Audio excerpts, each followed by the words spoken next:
Nós podemos sentir, Senhor, a Tua presença aqui nesse lugar, nessa manhã. Viemos aqui, Senhor, num único propósito de buscar, Senhor, a Tua presença, porque as coisas, Pai, têm sido tão difíceis. A nossa vida tem sido tão difícil, Senhor, os últimos dias têm sido difíceis.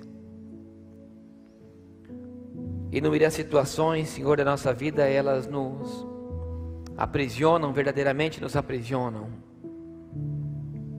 Nós mesmos muitas vezes nos aprisionamos.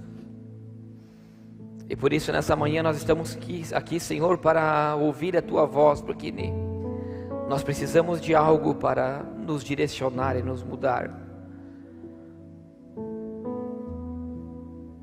Porque vivemos literalmente dentro de uma prisão, Senhor, que a cada dia é mais difícil. Quero apresentar, Senhor, desde já esse culto, essa palavra, as vidas de todos nós que entramos aqui nesse lugar, bem como daquelas que nos ouvem pela rádio, nos ouvem pela internet, nos assistirão. Que Teu Espírito Santo possa tocar essas vidas, Senhor, nesse momento. Abra o nosso coração, a nossa mente, Senhor, porque a nossa mente às vezes é selada, é fechada.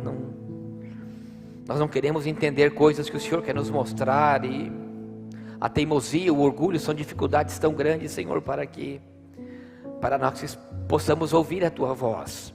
Quebra agora, Pai, todas as barreiras do impedimento, toda a dureza do coração. Nos revela, Senhor, a Tua palavra. Eu me coloco, Senhor, à Tua disposição para ser um canal para essas vidas que estão aqui, Senhor. Eu me coloco. Me dê sabedoria, Senhor, o Teu Espírito. Tome toda a minha vida agora, todos os meus sentimentos, todos os meus sentidos.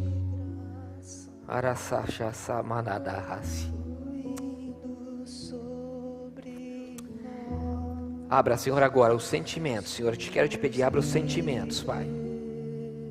O mais profundo da alma, agora abra, Pai. Abra a alma deles, a minha.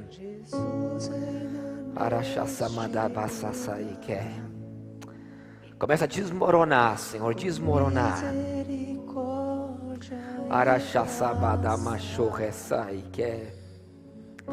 Para ouvir a Tua palavra no nome de Jesus. Evangelho de Lucas, capítulo 17. Foi a palavra que nós lemos no domingo passado. Para aqueles que estão aqui, eu vejo muito rostos semelhantes às últimas semanas, dos domingos pela manhã. Para aqueles que me assistem e para aqueles que estão a primeira vez, eu aconselho que vocês assistam as 3 mensagens anteriores, porque quando o Senhor colocou esse propósito no meu coração de nós fazermos essas 5 mensagens, e se eu tivesse oportunidade teria mudado o nome das mensagens, não colocaria sucesso, mas eu colocaria, quem sabe, hoje 5 pilares para uma reconstrução de uma vida. E desde a primeira mensagem que o Senhor colocou no meu coração, que falava sobre o amor, que sem o amor dele em nossas vidas, sem a sua presença, não digo literalmente a presença, mas aquele amor que nos busca, de uma palavra ela foi sendo direcionada para outra, assim bem como quando eu fazia essa durante essa semana, e eu falei muito com Deus durante toda essa semana, esse período, principalmente na quarta-feira, que foi feriado. Para mim foi um dia fantástico, porque eu fui para o meu escritório, eu queria aproveitar esse dia, eu passei todo o dia na presença de Deus, com Ele, e ali Deus começou a me dar essa mensagem, e assim como eu já tenho o final dela. Por isso, se você não assistiu, eu aconselho que você assista as anteriores. A primeira fala do amor, a segunda fala de integridade, a terceira fala de fé.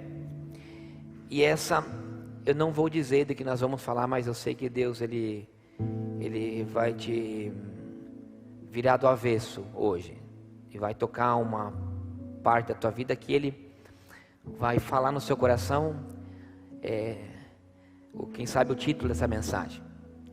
E eu já tenho a última, não pronta, mas eu sei o que Deus ontem, enquanto eu falava com Deus ainda, à noite, o Senhor me revelava a última.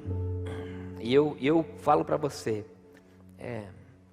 com toda simplicidade, porque humildade, quem diz que é humilde não tem humildade. Então assim, com toda simplicidade, eu quero lhe dizer que eu quero que você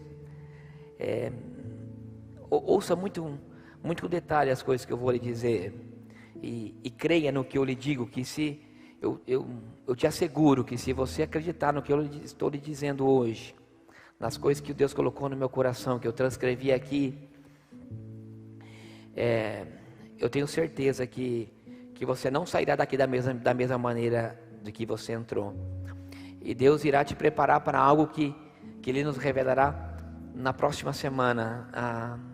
Eu tenho muita certeza do que eu estou lhe dizendo. Muita convicção seria a palavra correta. Eu tenho muita convicção no que eu digo da parte de Deus. Amém? Por isso que eu quero começar da maneira que nós com a mensagem da palavra que Deus começou falando no domingo passado, que era Lucas 17. Leremos a primeira parte em Lucas 17, que diz assim: é possível que não venha escândalos, mas ai daqueles que vierem. Melhor lhe fora que se pusesse o pescoço em uma pedra de moinho e fosse lançado no mar, do que tropeçar em um desses pequeninos. Começa assim o 17, e aí naquele dia do domingo passado, quando Jesus fala que nós deveríamos, os discípulos deveriam se arrepender até sete vezes, eles perguntam, não, Jesus diz assim, não é 7 vezes, é 70 vezes 7. Aí eles dizem assim, mas Senhor, então acrescenta-nos a fé. E aí nós falamos de fé naquele dia. Agora eu quero que você vá para trás, no primeiro evangelho, que é o de Mateus, no capítulo de número 18, que é a mesma passagem do 17 de Lucas, é a mesma. Vocês verão que é a mesma.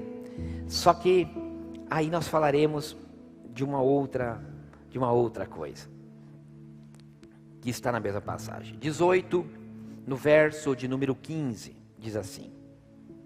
Olha o que se a tua Bíblia tem título, a minha tem. Não sei se a tua tem, mas na minha está intitulado assim: o perdão do pecado de um irmão. Que era o que Jesus falava de perdoar. Então ele diz assim no 15: ora, se o teu irmão pecar contra ti, vai e repreenda-o entre ti e ele. Só de ouvir, ganhaste o teu irmão. Mas se ele não te ouvir, leve ainda contigo 1 ou 2, para que pela boca de 2 ou 3 testemunhas, toda a palavra seja confirmada. Eu quero abrir só um parênteses aqui, tá? Agora que o Senhor me manda dizer algo para você aqui. Eu vi muitas vezes a gente quando nós temos problemas na igreja, a gente e colocar as coisas a limpo, ok? Geralmente a gente fala assim, nossa linguagem é essa: vamos colocar as coisas a limpo. Aí quando você não consegue alguma coisa, tem medo que vai dar aquela pancadaria, que tem gente que sai no tapa, né? Graças a Deus na nossa igreja não, mas tem gente que gosta de sair no tapa, tirar coisa limpa e tal. Aí você leva 2 testemunhas, ou é para segurar a briga, ou é para ser de prova, né? Então, ou seja, é tremendo, porque aqui Jesus está dizendo que tem algo profundo aqui, irmãos, que Jesus está falando de perdão. Ele não está falando de coisas além, está falando de perdão. E para falando dessa mesma maneira, eu quero pular, porque o que me interessa é do 23 para frente. Então você vê que é a mesma passagem, tá? E ali, se você vai ver, ele vai falar a mesma passagem, colocar pedra no pescoço, jogar no mar. Mas olha o que diz. Depois disso, Jesus fala assim: olha, tudo isso aqui é semelhante ao reino dos céus. Ele fala. Então ele começa assim no 15. Porque se você ver no 21, ele está dizendo a mesma coisa, ó. Você não tem que perdoar 7, mas sim 70 vezes 7. É o 22, Olha lá, não te digo que até 7, mais 70 vezes 7, a mesma passagem de Lucas. Então ele segue assim: por isso o reino dos céus pode comparar-se a um certo rei que quis fazer contas com os seus servos.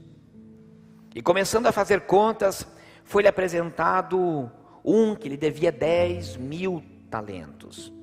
Irmãos, isso aqui era muita dívida. Talento é uma medida, não é uma moeda, tá? Então, ele estava dizendo assim que era algo como mais ou menos assim, o denário era uma moeda. O talento, a gente confunde às vezes na Bíblia, por falta de conhecimento. O talento era uma medida de peso. Então, o que ele estava dizendo assim que um denário era um dia de salário. Se eu não estou enganado, aproximadamente 100 denários era um talento. Ou seja, cara, aqui nós estamos falando de mais ou menos 18 anos de trabalho. Eu fiz as contas quando eu li essa passagem. Eu peguei as medidas e fiz as contas. Aqui, essa dívida, você estava falando de 18 anos e meio de vida de um salário. O que esse servo devia para o seu senhor. Era como um empréstimo. Era não. A parábola que Jesus dá era como de alguém que tivesse emprestado dinheiro de 18 anos de vida. Era mais ou menos como a minha casa e a minha dívida, por aí, vamos dizer assim. Então, ele continua dizendo assim: e não tendo ele como pagar o seu senhor, ele mandou que ele, a sua mulher e seus filhos fossem vendidos, com tudo que tinha, para que a dívida tivesse paga. Então aquele servo prostrou-se e reverenciando, disse: Senhor, seja generoso comigo e tudo eu te pagarei. Então aquele senhor, daquele servo, movido de íntima compaixão, o soltou e lhe perdoou a dívida. E saindo, porém, aquele servo encontrou um dos seus conservos, ou seja, era como se esse cara fosse um chefe, né? Estava o dono da empresa e o servo era o chefe. Só que tem um detalhe muito grande aqui nessa palavra, que nós temos que entender o que é escravidão na época de Jesus. Uma pessoa era escrava, ela poderia ser vendida como escrava. Então assim, aquele cara era como um escravo, um servo daquele senhor, que recebia um salário. E o chefe da empresa, o gerente, tinha essa dívida de 18 anos. Aí chegava o subordinado dele. Agora chegou nessa parábola o seu subordinado. E diz assim: e chegou então o seu conservo. Encontrou um dos seus conservos que lhe devia 100 dinheiros, 100 denários. Olha a diferença da dívida. O cara devia 18 anos de vida. Aquele devia mais ou menos como 3 meses e meio de salário para o servo. Encontrou os seus conservos de dinheiro e, lançando mão dele, sufocou-o. Não sei como é que está na sua Bíblia, dizendo: paga-me o que me deves. E quando eu lia, o Senhor, Ele me parou, os meus olhos pararam nessa palavra, sufocou-me. Pode sentar, por gentileza.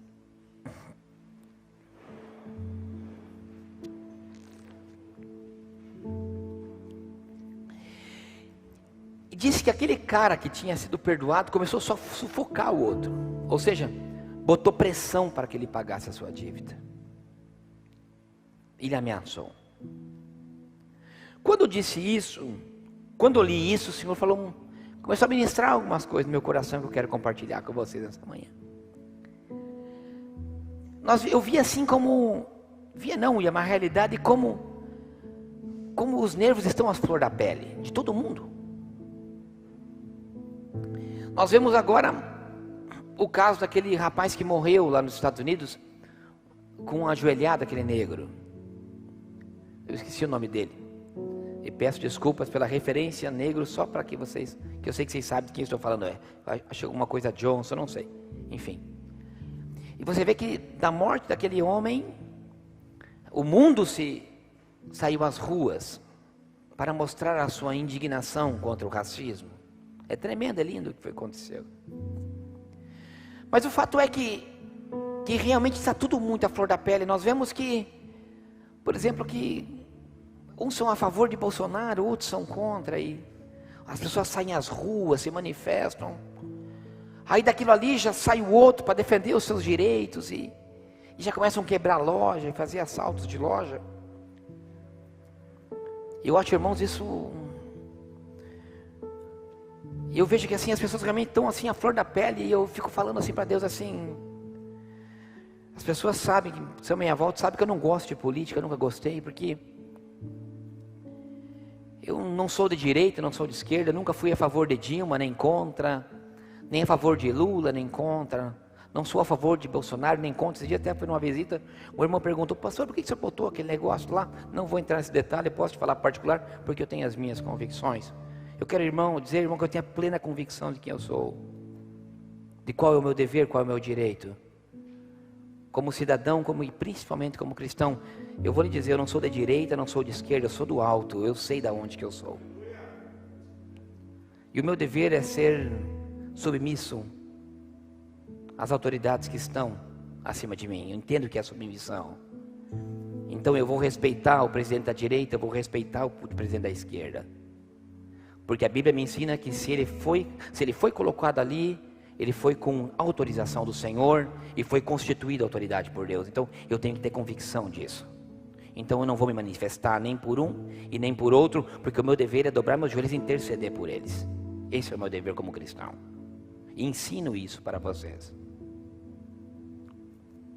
Não é isso que eu quero falar. Eu quero falar que as pessoas estão com os nervos à flor da pele. Eu quero falar de outra coisa nessa manhã. Eu quero falar do que começa essa palavra. Essa palavra começa mostrando de pessoas que se ofendem. Aqui o conservo, não estou falando do Senhor e nem do servo, eu estou falando do conservo. O conservo tinha uma dívida para o servo, e o servo não lhe perdoou. Pelo contrário, o servo ele começou a lhe sufocar. Acontece que a minha vida era feita de relacionamentos. É impossível você viver nesse mundo sem você ter relacionamentos. E o fato é que nas visitas em que eu tenho visto, o que eu mais vejo, eu fui numa nessa semana a um pastor que não tem, que está meio triste com a igreja. Então ele dizia assim, pastor, a igreja está cheia de hipócritas. Eu não me lembro exatamente das palavras, mas eu vou lhe dizer o que eu senti no meu coração, ou o que estava dentro dele. As pessoas não vivem o que pregam. As pessoas sobem em púlpitos e falam coisas, mas na sua vida ele não é assim. Há quantos prostitutos em cima do altar? Há quantas pessoas com suas dívidas? Enfim, então, eu não digo que ele está errado, ele tem razão. Eu via uma pessoa triste, amargurada, ferida. Ferida porque outra pessoa lhe feriu. Ferida porque outra pessoa lhe deu um mau testemunho. E a verdade é que nós somos pessoas que temos a nossa alma ferida. Porque nós extremamente depositamos confiança nas outras. Nós começamos desde a nossa infância. Tem crianças que são abandonadas. Tem crianças que literalmente são entregues pelos seus pais para outras famílias cuidarem. Com 3, 4, 5 anos.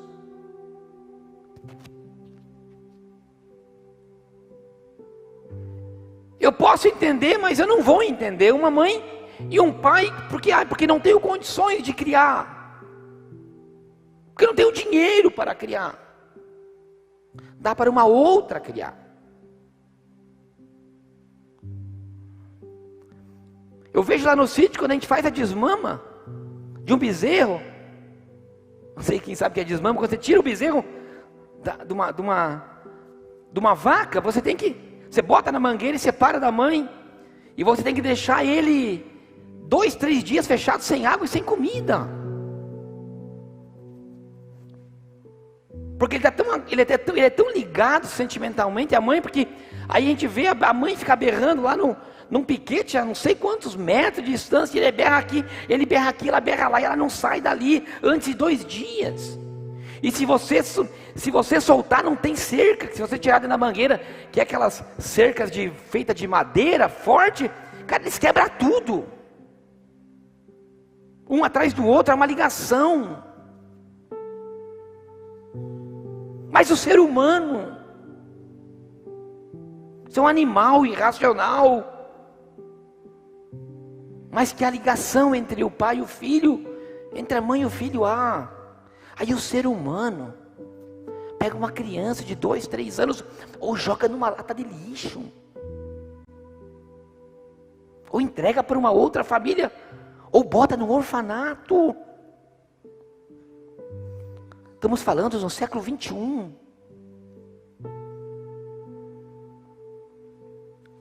Aí como é que cresce aquela criança que foi abandonada? Me explica. Cresce com uma ferida na alma desse tamanho.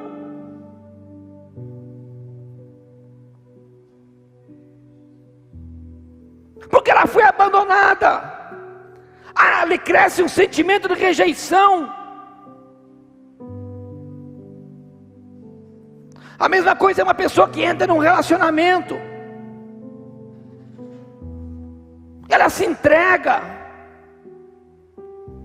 Ela deposita todas as suas esperanças.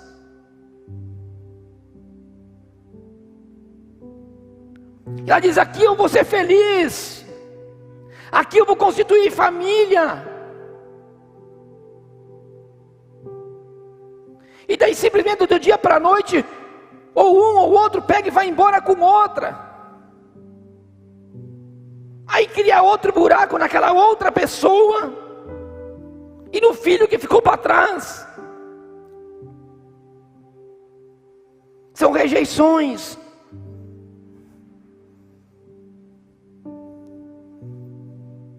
Outras situações são os abusos que acontecem. Pessoas são abusadas fisicamente e emocionalmente. Aí você entra num colégio, porque você tem alguma limitação física, ou porque, sei lá, porque você é gago, ou porque você tem uma deficiência física, ou porque você tem uma capacidade intelectual um pouco menor. Você entra no colégio, ou pela tua cor, você é abusado emocionalmente. Há bullying.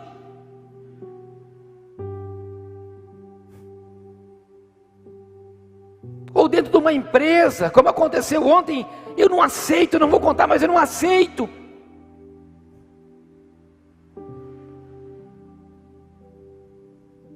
Lá na empresa tem um menino que trabalha comigo há mais de 10 anos. Ele é um pouco diferente, no sentido de suas emoções, ele tem as suas capacidades um pouco inferiorizadas dos outros.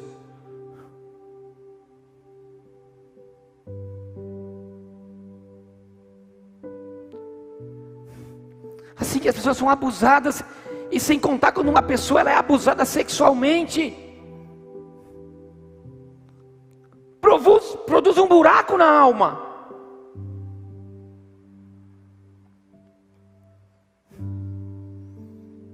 Ao desrespeito, às humilhações. Eu tomei nota de algumas coisas. Há quantas pessoas que depositam sua confiança em alguém emocionalmente, de contar seus segredos. Você tem um amigo, uma amiga, ou um pastor, ou uma pastora, ou teu próprio marido, tua própria esposa, teu companheiro, tua companheira. Você abre seu coração, você conta os teus segredos. Aí de repente você vê que aquela pessoa delatou aquilo que você tinha mais guardado no seu coração, e que você dizia: eu vou contar para ela, ela irá me ajudar. Mas agora você vê que aquela pessoa começou a contar, e de repente de um para outro, de repente aquilo que você tinha, que para você era algo tão grande, mas para aquela pessoa foi tão insignificante, que meteu na língua da fofoca. Aí você vê assim, que aquela pessoa em que você confiava foi desleal com você. Aí abriu um buraco desse tamanho. E quando as pessoas estão ao teu lado, que você ama e que de repente te joga uma palavra de maldição, ou que te fala uma palavra tão forte, você é um inútil, ou sei lá, qualquer coisa, você é um débil mental. Dentro dos matrimônios, como isso é tão comum, nas discussões, você descarregar na outra pessoa todos os seus defeitos, como se não tivesse nenhum. O ódio e o rancor estão habitando dentro das almas das pessoas, pelas feridas que elas têm.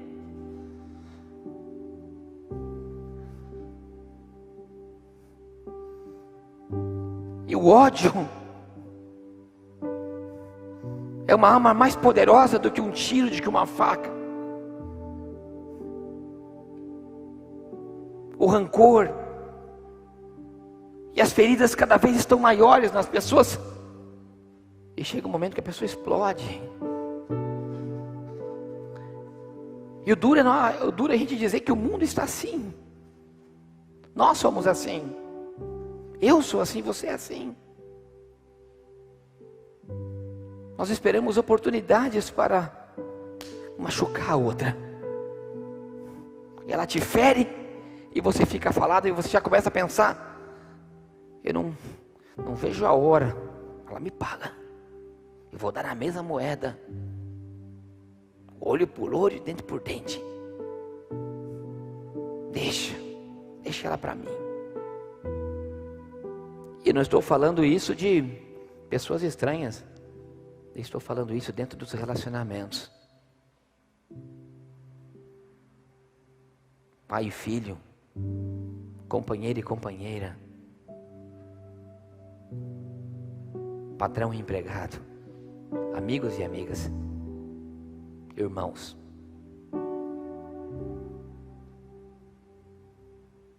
Perceba que eu não estou falando de pecados capitais.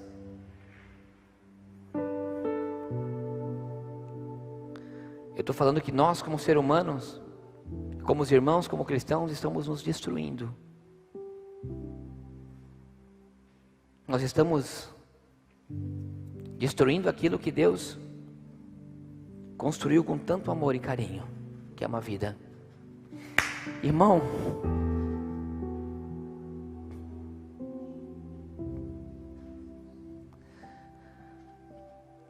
eu tenho falado tanto com Deus e eu até, quando eu escrevi isso, algo que eu já disse, mas eu só quero repetir para você. Deus falou algo muito forte no meu coração. Quando Deus me trazia essa questão de órfãos, de filhos e de pais, porque eu sei que os nossos relacionamentos familiares eles são muito estreitos. Tem pessoas que brigam pelos seus irmãos, pelos seus pais, não admite que alguém fale mal. A maioria é assim. Até defende coisa errada de filho, defende raios erradas de pai, briga com marido e mulher, briga com o marido dentro de casa, por causa do sogro, por causa da sogra. E até quando eu escrevia essa frase, quando eu relatava algumas coisas que Deus ia falando comigo, e dizia assim, eu colocava assim: filhos abandonados dentro das suas próprias casas. Tem pessoas que não abandonam o filho de órfão, mas abandonam dentro de casa. Eu escrevi aqui: dentro das suas próprias casas, onde o olhar e a atenção que o pai deveria dar para o seu filho, para o seu herdeiro, está direcionado para si próprio, para seus interesses, as suas heranças financeiras e egocentristas. O fato que a gente não abandona o filho de uma lixeira, mas não damos a atenção e o olhar que realmente ele devia. Por quê? Porque eu não tenho tempo, porque o tempo é para mim. E quando eu dizia isso, o Senhor falou algo muito forte no meu coração. Deus falou para mim assim: filho, você não entende.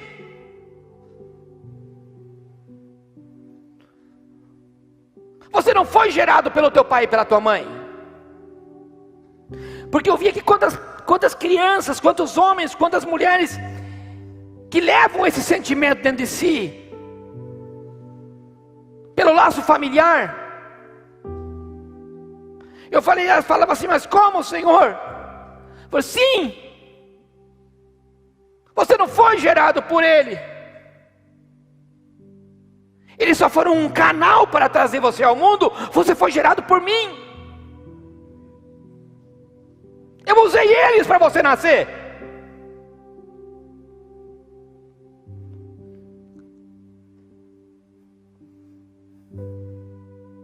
Você tem sentimentos, mas o DNA não é deles, o DNA é meu.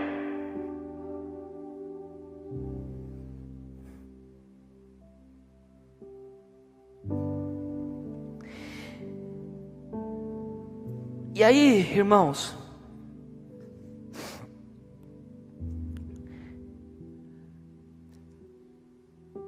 eu vi o quanto que o rancor, o ódio e os sentimentos que são gerados pelos relacionamentos, eles têm destruído o mais precioso que eu e você temos, que é o nosso coração e os sentimentos da alma.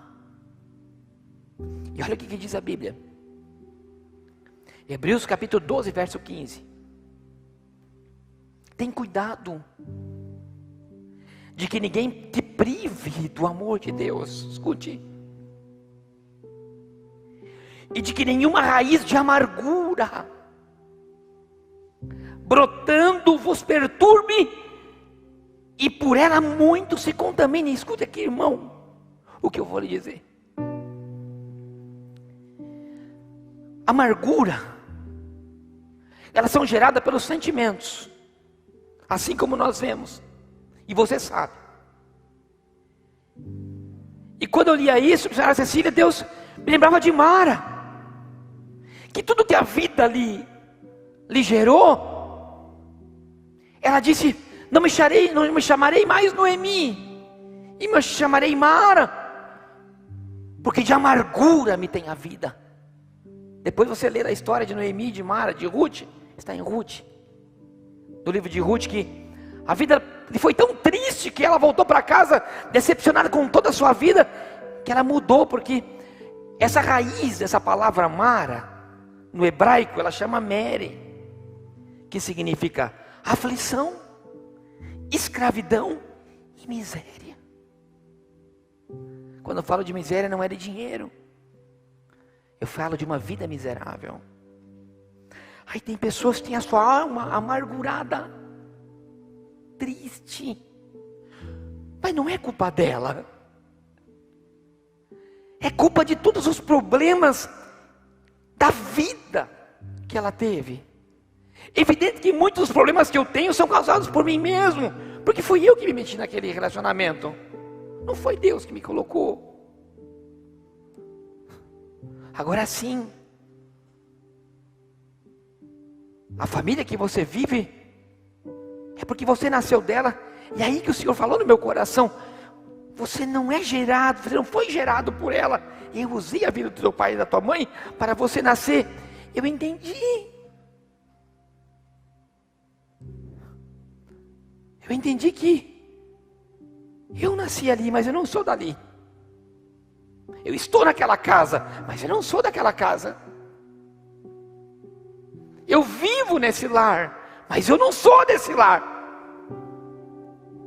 Mas que a minha amargura contamina todos que estão ao meu redor.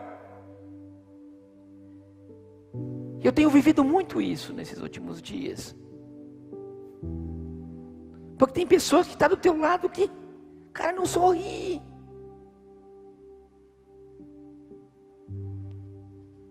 Tem pessoas que estão do teu lado, você olha, você já se deprime só de olhar para ela. Tudo é palavra contrária. Tudo é ruim. Tudo não presta. A amargura dela te contamina, é o que diz aqui, cuidado. O Hebreus 12:15, cuidado, que nenhuma raiz de amargura brote, e por ela muitos sejam contaminados. E o diabo tem usado isso para destruir vidas, para colocar os nervos à flor da pele.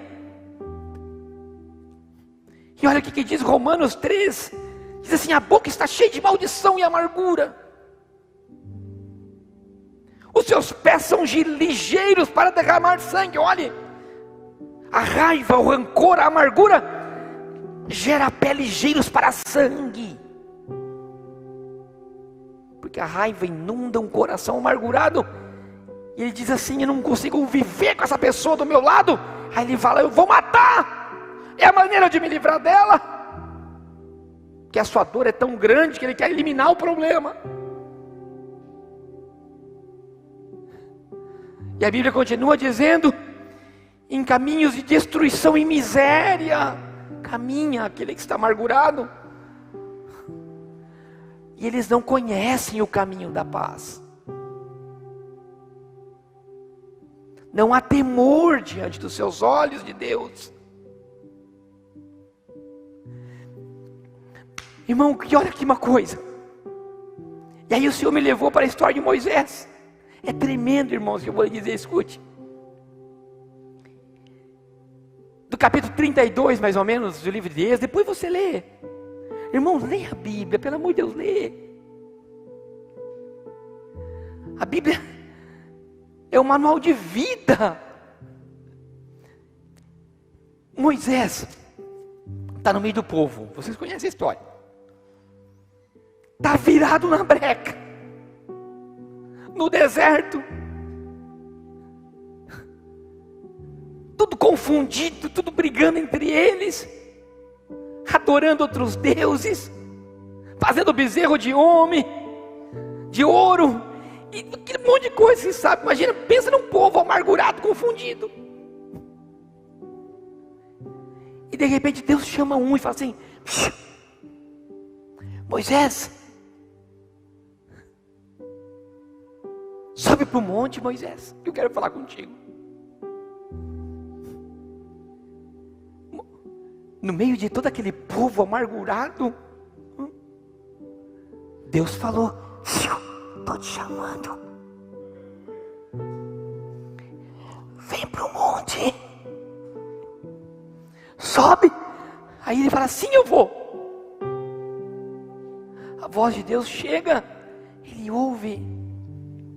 Aí ele fala assim, isso é tremendo, irmãos, eu quero mostrar uma coisa.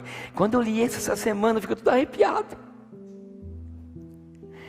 porque é meio contraditório, e eu falava para mim mesmo isso. Ele falava assim: não traz ninguém. Ele falou assim: eu não posso levar para oração fulano comigo? Lê lá depois, tá? Eu estou trocando as palavras para entender, quero trazer a nossa linguagem de hoje. Eu não posso levar o profeta, posso levar Arão? Ele fala: não, sozinho. Nenhum servo? Não, Moisés, sozinho.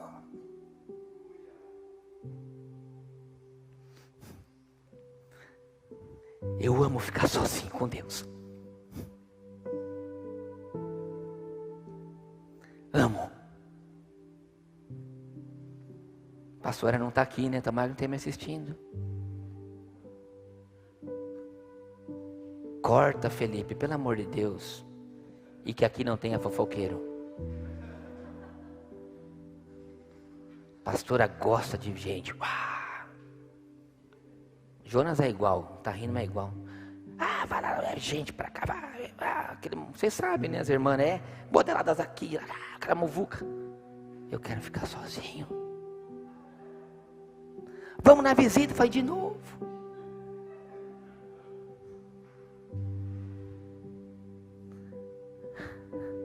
Eu gosto quando as pessoas, eu gosto do meio-dia, lá no escritório, vai todo mundo embora. Aí eu sento no meu escritório. olho para a janela, fico em silêncio e gosto de ouvir Deus falar. Irmão, gente que fala demais não ouve.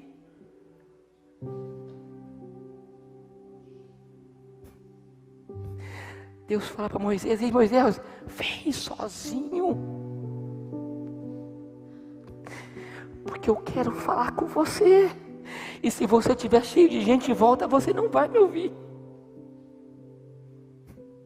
Aí você entende por que Jesus fala assim: ei, entra na porta do quarto, fecha ela.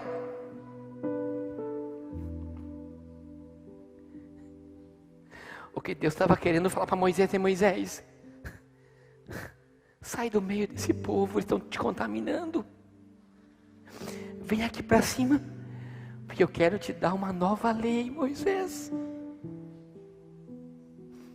Eu quero te ensinar algo novo, porque o teu interior está ficando contaminado. Você não tem culpa, mas os outros. Você foi abandonado. Você foi rejeitado. Mas eu quero reconstruir algo aí dentro, Moisés. Então ele chama Moisés para o monte, irmãos. Chama Moisés para o monte.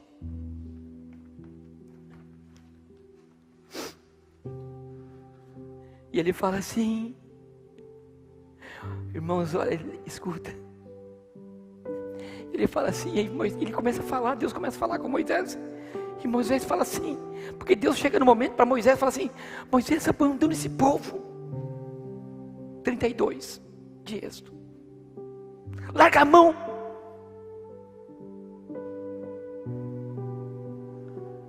Aí Moisés fala: não, eu não vou largar a mão. Lê depois. Está duvidando de mim?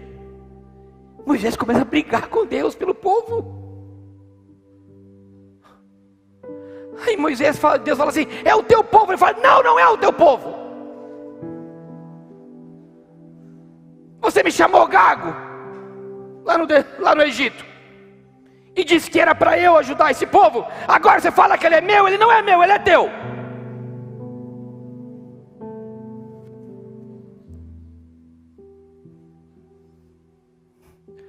Aí Deus fala: mas eu não quero mais esse povo. É obstinado. Qualquer coisa é manifestação nas ruas. Qualquer coisa é olho por olho, dente por dente. Qualquer coisa é ódio, é briga, é tiro, é sangue.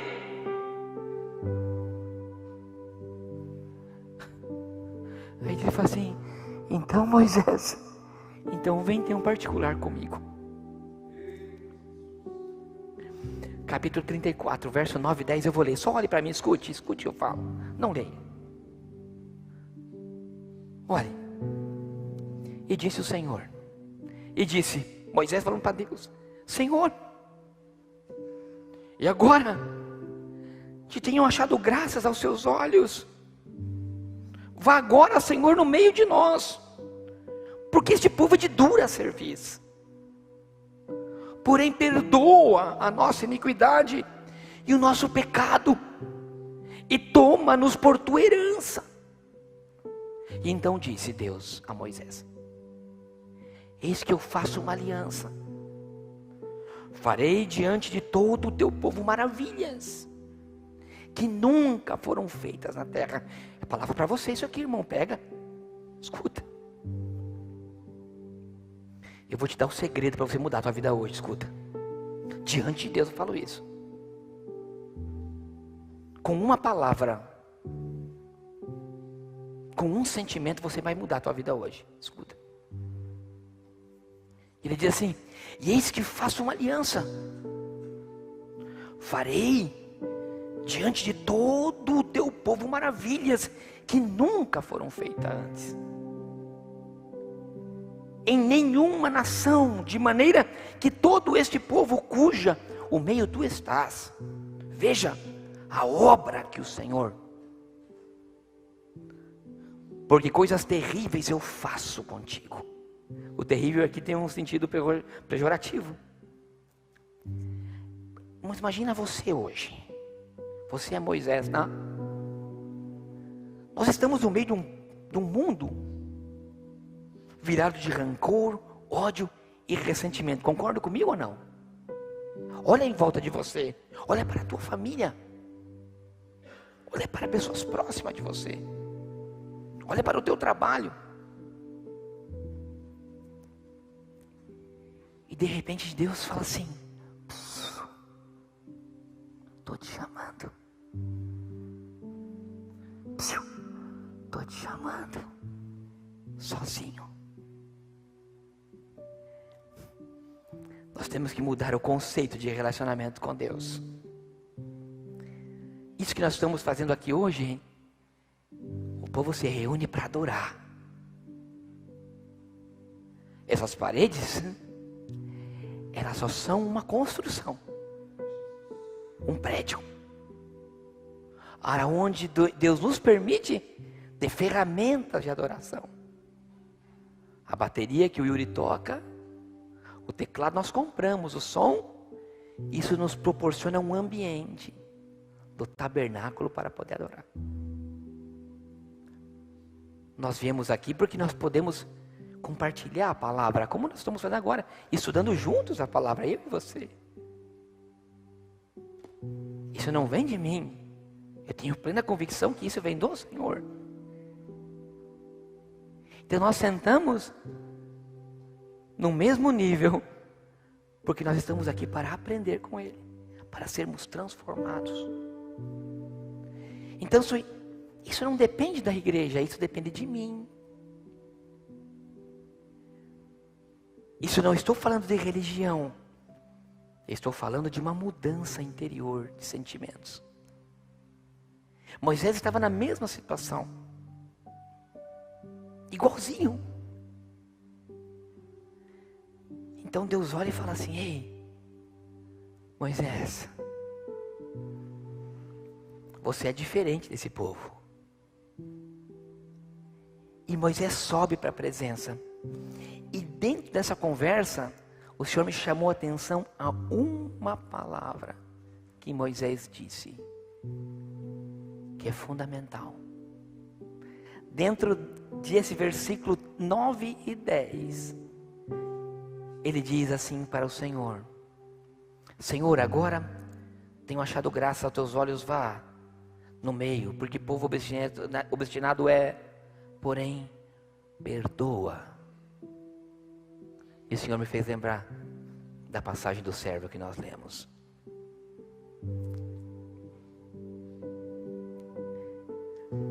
O princípio está em algo que é chamado perdão. A palavra perdão no hebraico, ela se chama selishá. E ela tem 3 significados principais. Escute. É que eu tirei do meu dicionário que é em espanhol. E essa palavra, no espanhol, ela tem um sentido muito, muito exato. Porque ele começa dizendo assim que em espanhol, despido. Despido é arrancado a roupa. No sentido, no português, ele não é tão forte. Mas ele diz que é despido, livre da escravidão e remido. Ou seja, arrancado a roupa, arrancado as algemas, e remissão é você transformar algo. E aí eu entendi por que o Senhor me remeteu a essa passagem de Moisés. Então Moisés sobe para o monte. E eu não quero me ater ao detalhe do que Deus falou no monte, mas o que aconteceu depois daquele relacionamento.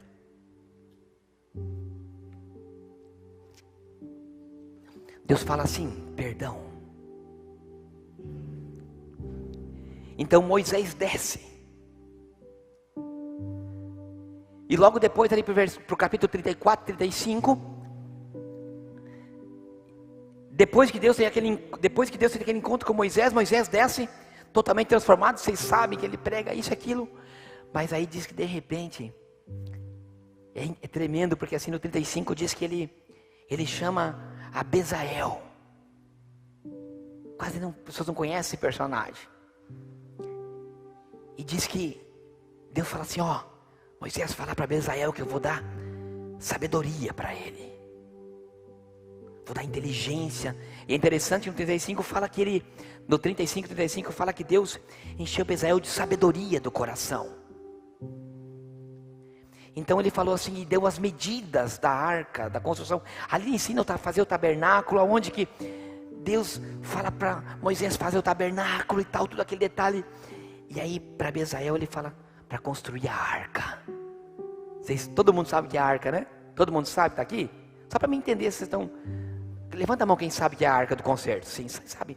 Lembra do modelo dela? Sim, então Deus fala assim para Abesael e dá as medidas e diz assim: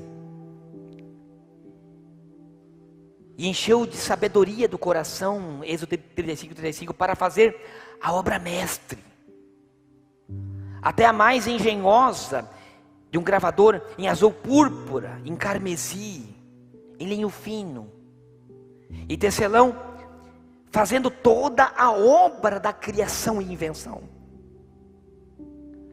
Deus deu sabedoria, e aqui duas coisas interessantes Deus falou no meu coração. A gente é assim, ó. Quando a gente tem alguma coisa, ou quando a gente é inteligente, ou quando a gente sabe tocar, um exemplo, tá? Vou pegar um exemplo. Eu gosto sempre de pegar os músicos para descer a lenha neles. Mentira. Não é porque está mais próximo, daí eu acho que a primeira coisa vem assim, né? Por exemplo, aquele músico que tem aquele talento, sabe tocar, mas ele tem medo de perder o posto. Então ele não quer ensinar. É assim? A gente é assim, né? A gente não quer ensinar os outros, mesmo que... Aí, não, como aqui na Bíblia eles ensinam que não é assim. Moisés desce cheio de sabedoria do monte e começa a ensinar os outros. E diz que ele pega Abesael.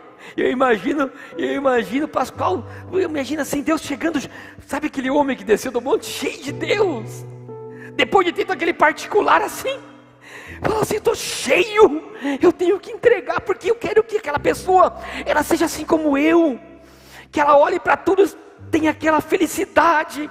O mundo pode estar picando, está tudo em pólvora, todo mundo indo para o lado, um é Bolsonaro, o outro é Lula, um é não sei o que e tal, mas eu não estou nem aí,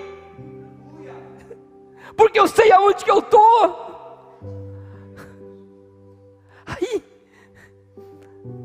Aí ele chega cheio de Deus e Deus fala assim, ó, ensina Abesael.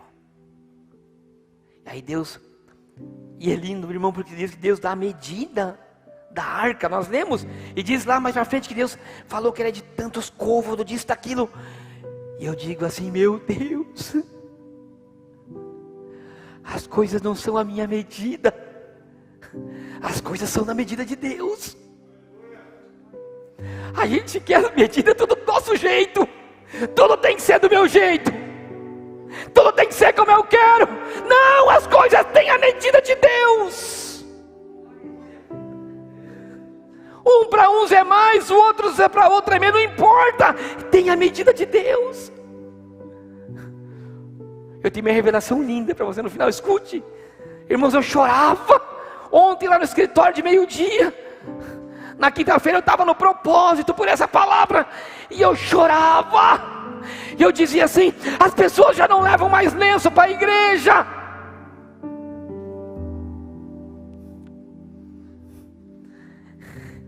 E aí Deus fala assim, faz a arca. Escute, irmão, é lindo, irmãos. Faz a arca, bota lá dentro a lei, que é a palavra. Faz um quadrado assim, assado de ouro, bota lá dentro com o maná, que é a comida que Deus te deu. Bota lá a vara do Arão, que é o ministério. É lindo, tantas coisas que eu já ouvi pregar. Escute, mas eu vou te falar o que Deus me deu. Aí ele falou assim, aí em cima, eu vou ler para você, para depois te dar a revelação. Êxodo 37:6 diz assim, que Deus deu para Abesael. E fez também o propiciatório de ouro puro. E o seu comprimento era de 2,5 côvados, e essa largura era de 1 côvado e meio, e fez também 2 querubins de ouro. De obra batida o fez, e de 2 extremidades a outra do propiciatório. E um querubim estava numa extremidade de um lado, e o outro querubim estava na extremidade do outro lado.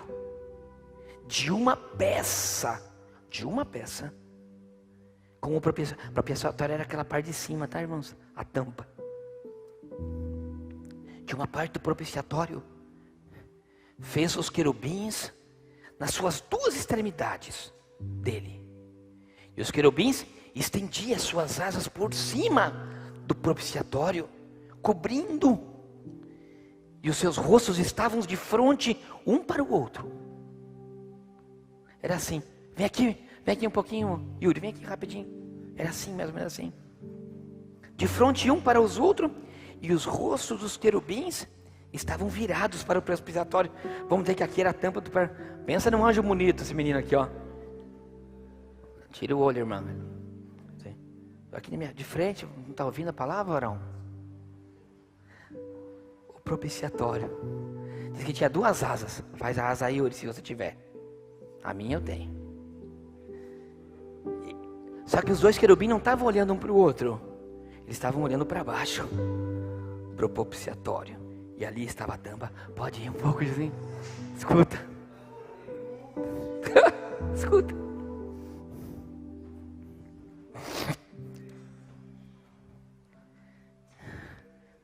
Propiciatório vem da palavra propício. Propício significa se apresentar no momento oportuno. Escute. Propiciatório. Propiciatório se torna um adjetivo. Aquilo que dá qualidade ao substantivo. Ou seja, propiciatório seria algo a mais. Então eu dizia, se propício é algo que se apresenta oportuno naquele momento, propiciatório é um adjetivo. Ou seja, ele dá qualidade e essência ao propício. Ou seja, é algo que vai se manifestar. É algo que será grande, será uma virtude. Só que interessante. 2 côvados não era pequeno, era grande. 2 anjos enormes em cada ponta de ouro. 2 asas. Olhando para baixo. Para uma tampa. Entre as asas do anjo e a tampa, dos 2 lados, havia nada. Nada.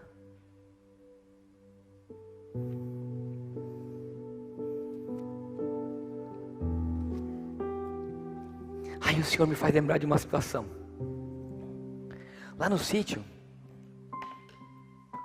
quando comprei um pedaço de terra, tinha uma casa que era muito feia. Era uma casinha velha. E o que eu estou falando feia, não estou falando de beleza somente, assim no sentido beleza, mas eu nunca tinha ido lá. Então depois que eu comprei, o cara se mudou, eu fui lá. O lugar onde ela tinha sido feita é lindo. Na beira de um rio, escolhido a dedo, parece. Só que quando eu entrei naquela casa, eu entrei tudo entusiasmado. Eu entrei naquela casa entusiasmado para ver como é que era, porque é chato você chegar, por mais que você compra, eu sempre respeito os espaços, aí eu nunca tinha entrado. Quando o rapaz mudou, eu fui lá. Entrei tudo entusiasmado. Rapaz, quando eu cheguei lá dentro, meu Deus. Eu digo assim, como é que alguém conseguia viver aqui? Cada um vive do jeito que quer, eu vou respeitar perfeitamente. Gente, mas era muito sujo. Pensa num trem cheio de tranqueira. sujo, era sujeira para tudo quanto. Meu Deus, eu falei, mas como é que esse cara vivia aqui? Era um chão de madeira assim que não dava. Eu falei, e o banheiro? Meu Deus do céu. Eu falei, não pode ser, que uma família morava aqui dentro. Criança. Aí o rapaz trabalha comigo lá, um grandão, um negão forte, que é o cavalo. Tem que derrubar tudo isso aí. Ux, não vale nada isso aí, não serve para nada. Eu estava entusiasmado, né? Porque lá, a casa que a gente tem lá é um ovo. Tem que entrar uma família para sair outra. Nossa casa lá, tão pequenininha que é. Então quando vai uns amigos, misericórdia. Aí eu falei assim, eu vou fazer aquela casa ali para alguém quiser passear, né? Ficar lá, né? Falava assim um dia, vai lá, a gente faz um lugar bonito, tal, perto do rio, o pessoal quer pescar, pode ficar aí. Aí chegou a pastora, ela não, cortou, tá transmitindo, Felipe? Depois você corta. Aí chegou a pastora, tudo entusiasmada lá. Meu Deus, que não serve para nada. Derrubar isso aqui, derruba tudo. Vamos derrubar tudo. Eu falei assim, não. Eu olhei as paredes, era forte, as paredes tinham sido meio antigo, aquele tijolo meio maciço, era forte, as paredes. Tudo meio mal feito, uma mais larga que a outra, tudo bem, não importa. Eu falei assim, o telhado quase caindo, a aparência ninguém dava valor. Mas eu digo assim, a parede é forte. Nós vamos fazer uma casa, vamos tirar o que precisa, vamos fazer uma casa nova aqui. Nova não, mas eu falei, não, vamos arrumar.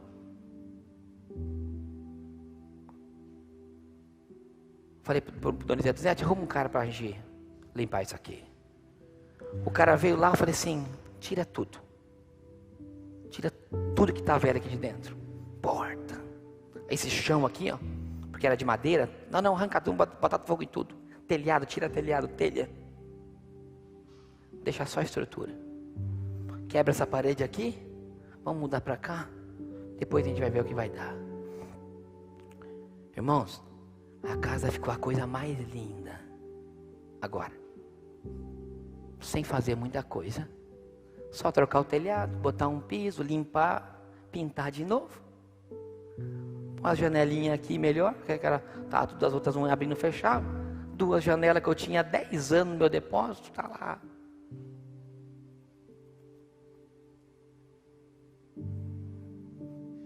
E o Senhor me fez lembrar disso.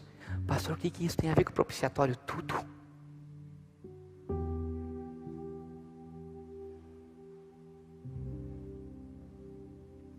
Deus não vai se manifestar naquilo que está cheio de sujeira. Tem que entrar perdão e tem que despir de tudo que está dentro, que não presta. A primeira coisa, tem que se despir. Tem que arrampar, tem que tirar a roupa de tudo que não presta. Tem que tirar.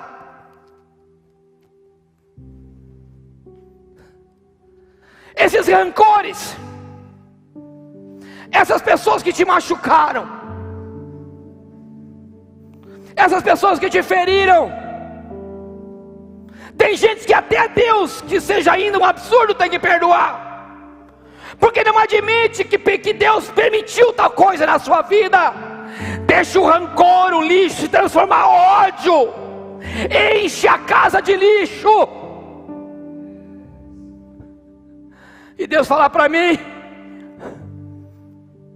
o propiciatório é igual a casa do sítio. E você é o propiciatório da vida hoje. Você sabe o que acontecia no propiciatório, nesse lugar vazio? Quando eles faziam o culto, quando eles faziam o tabernáculo, era ali que se manifestava a presença. É por isso que os anjos olhavam. Era ali que a presença se manifestava. Deus, Ele habitava no propiciatório. A tua vida é igual àquela casa. Todo mundo olha e fala: não serve para nada, tem que derrubar. Está cheio de lixo, não vale a pena. Mas o dono chega e fala assim: não, a parede é forte, fui eu que fiz. Aonde que todo mundo diz está feio, está mal pintado, está tudo quebrado, Deus fala: não, eu sei como é que eu posso reformar isso aí. A única coisa que tem que fazer é esvaziar, tem que tirar toda a sujeira, tem que tirar tudo que não presta, e aí tem que entrar uma palavra chamada perdão. Você tem que perdoar as pessoas que te feriram. Então Jesus começa a contar uma parábola de um servo e do seu senhor, de um servo que estava em escravidão, amargurado, com uma dívida enorme de 100.000 talentos. E você veja que não é valor, é medida. Jesus, cara, Jesus é tão perfeito a sua palavra. Eu não entendo como alguém não pode se apaixonar por Jesus. Missionária Cecília, não entendo. Eu não entendo. Porque quando você olhar para Jesus como religião, você nunca vai ver o que Ele é. Nunca. Nunca. Porque Ele não é parede. Ele é Espírito. Ele entra no sentimento, Ele entra aonde nenhuma parede consegue entrar. Ele entra aonde nenhum profeta consegue entrar. Ele não entra, Ele entra onde nenhum pastor consegue entrar. Ele entra para limpar a alma. Então Ele diz assim, aí você chega cheio de dívida, cheio de amargura no coração, porque a gente sempre quer ser perdoado pelos outros, mas a gente não quer perdoar. A gente quer. Então o servo chega e se joga aos pés e fala assim: me perdoa. Aí você fala assim: sim, eu te perdoo. Claro, vai, seja livre. Mas quando chega o outro logo na esquina, disse a parábola diz que isso aqui está falando que é chave para o reino do céu. Era uma parábola, não era uma situação verdadeira. Jesus usava parábolas quando ele dizia assim: o reino dos céus é semelhante a, começa, um servo que devia para o seu senhor.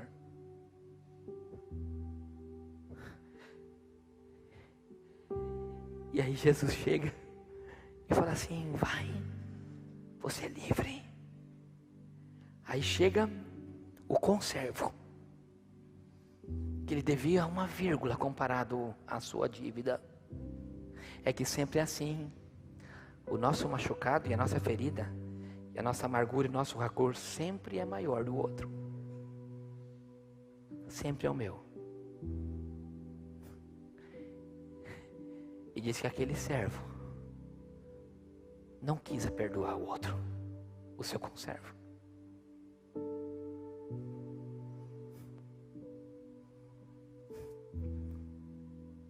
Irmão, sabe o que Jesus te trouxe aqui hoje? Que Ele quer reformular você. Ele quer te redimir, Ele quer te dar uma nova roupagem. Ele quer mudar o teu interior. Ele precisa limpar, Ele precisa tirar. Você vai ter que liberar perdão hoje, aqui nesse lugar.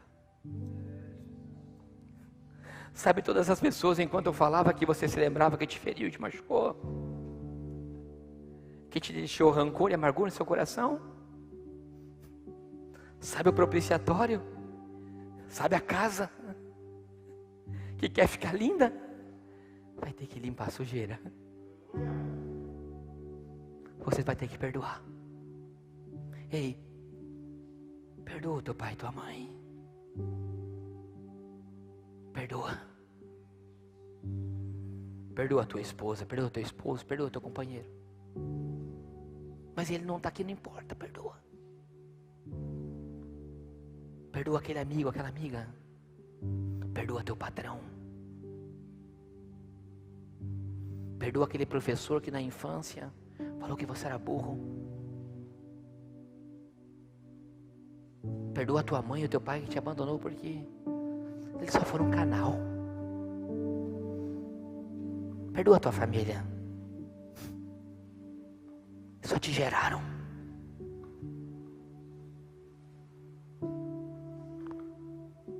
Porque há um propiciatório. Ele quer se manifestar na sua vida no momento oportuno, na hora certa. Aonde que todo mundo olha e diz assim, não vale nada. Não presta, derruba. O dono fala assim, presta.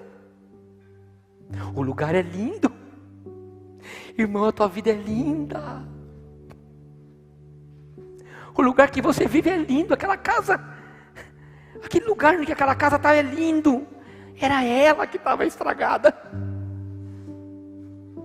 O mundo que você vive, a família que você nasceu é linda. Mas e a casa que está estragada? Nós temos que reconhecer que nós estamos feridos, nós estamos amargurados e o ódio, o rancor sai de nós, não é de ninguém. E que sou eu que tenho que me despir. Sou eu que tenho que arrancar a roupa. E Jesus está chamando, vem Moisés, que eu quero te trazer revelação. Vem para ficar sozinho comigo. Jesus quer ter algo com você. Só com você. Ficar só com Ele. Vá numa praça, sei lá, no lugar nenhum, sozinho. Comece a fazer uma análise da tua vida, que Jesus vai começar a falar no teu coração. E quando o ódio vir, o rancor vir, a raiva vir, a incerteza vir, as indignações vir, você começa a liberar perdão. Começa a perdoar. E se tem alguém que você ofendeu, vai lá e diz, me perdoa. Por mais que ele tenha culpa.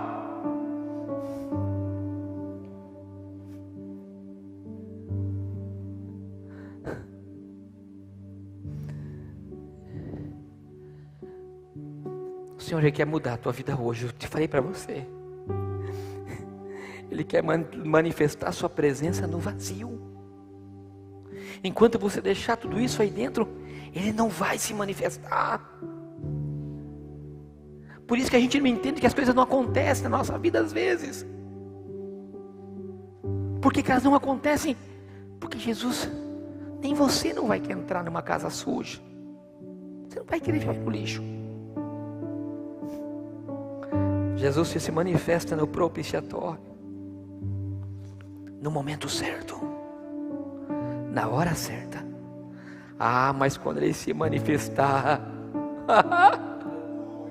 quando Ele se manifestar, assim como diz a tradução, Ele virá com virtude. Arabaxá, se coloca de pé que Ele quer se manifestar na sua vida. Arabaxá, madalás.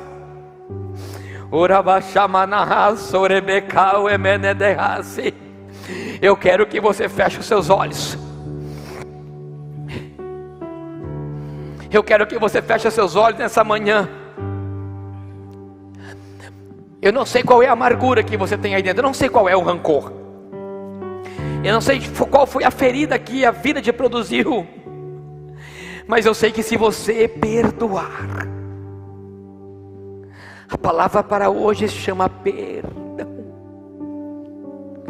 A chave para o que, irmãos, e se confia no que eu digo. Se você puder perdoar tudo que você puder durante essa semana, tudo. Se você tiver que ligar para alguém que está longe, se Deus te mandar você ir visitar, irmãos, eu tenho um testemunho tão lindo para contar, mas já não dá tempo. Particular meu. É muito forte, irmãos, é muito forte. Porque fala de alguém muito próximo a mim, muito íntimo. De que eu fiquei me incomodando, me incomodava todo dia. Vai atrás dele. Liga para ele. Eu falava, não, mas ele também pode vir até mim. Vai até ele e diga, não, ele também pode vir até mim. Eu não tenho culpa. Tu sabe tudo que aconteceu, Senhor. E diz, Deus, liga para ele. Foi atrás dele. Quando eu fui, irmão do céu,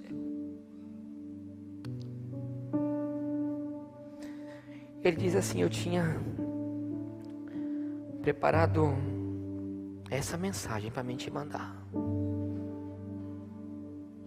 Quando eu li, irmãos, eu vi o miserável lixo que eu sou. Eu vi o miserável e o lixo que eu sou.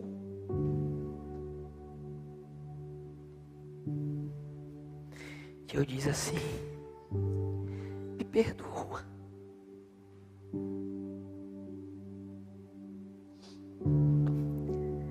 Eu não sabia. Eu só queria o teu melhor. Eu não sabia que aquela minha atitude feriu tanto. Eu não sabia que isso que eu te causei pode ter durado tantos anos na tua vida. Falei, me perdoa. Deixa eu construir uma história nova na tua vida. Eu não sou isso que eu te produzi. Irmão, tem vezes que você acha que você está certo. Tem vezes que você acha que você é o cara. Tem vezes que você acha que você é o bonzinho, você é um lixo. Eu falo isso por mim. Tem vezes que a gente acha que é muito santo. Tem vezes que a gente acha que a gente é muito crente, a gente não é nada.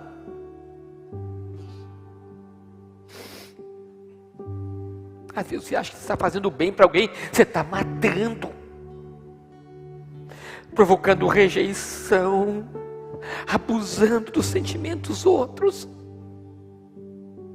Como que Deus vai se manifestar? Me explica. Eu digo assim, perdoa. Eu falei, eu estou falando do meu filho, irmãos. Eu tenho vergonha. Eu falei, Samuel, me perdoa. O pai só te amava. E Deus falava, vai lá. E eu passei meses de orgulho e ignorância, de um estúpido achando que eu era crente. E Deus se manifesta no vazio. Escute que ele diga, perdoa. Perdoa, pelo amor de Deus.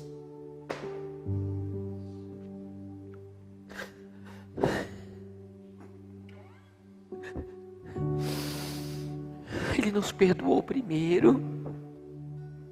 Será que nós não entendemos o que aquela cruz significa enquanto a gente ficar cravado em religião, em doutrina? Enquanto isso, Deus olha lá de cima e diz, o povo é obstinado. Ei, Moisés, vem.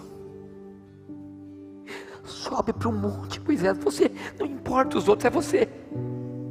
É você que Jesus quer. Não se preocupa com os outros. Deus está falando com você. Deus quer te esvaziar. Ele quer te dar sabedoria para a tua cabeça. E irmão, perdoa essa semana, porque o que Deus tem para mim e para você no domingo que vem,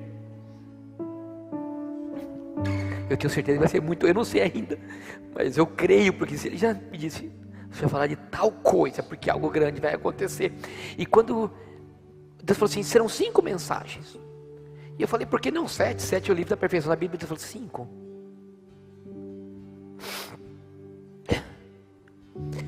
Põe a mão no teu coração.